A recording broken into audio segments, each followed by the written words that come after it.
Hello and welcome back to my channel. In today's video, I will show you how to download the Bulder app. So let's get started.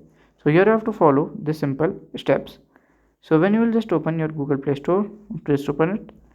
And if you are iOS user, then open your Apple Store. So at here at the top right section, you can see the search button. So you have to click on there. So at here we have to search for the Bulder app. So at here we will just click on Bulder. So here we can see it.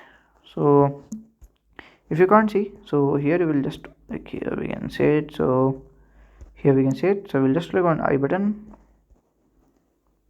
Here you have to go at here. So here you have to go at this app.